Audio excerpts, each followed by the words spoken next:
నేను వేడి నీళ్ళు ఉంచాను నాకు ఇచ్చేనా నీళ్ళు ఇచ్చేయండి పట్టుకేదా రోత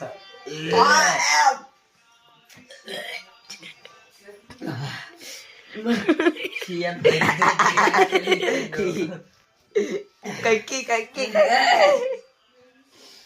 బాబు 3 వేసుకోవాలి నాకు అర్థమవుతుంది రోజు 3 వేపాకులు వేసి వాటర్లో తాగుతున్నాను. అదే వేపాకులు వేస్తారా బాబు ఏం తెలుస్తుంది టేస్ట్ ఇంకొకటి ఉంది పెద్దోళ్ళు రెండే బాబు 3 తాతజీలా చేస్తున్నావు నువ్వు టాబ్లెట్లు వేసుకున్నావు బాబు పెద్ద పెద్దవి తీసుకోవాలి బాబు ఏంటది అమ్మని తీసేస్తా చూడు అది అంతే ఇచ్చాడు మోసం చేస్తుంది నేను తినేసానమ్మా నాకు అవసరం లేదు అమ్మా వేడికి తామ్మా బాబు ఇడికి నేను తినేసాను అబ్బా నేనే ఫస్ట్ తిన్నాను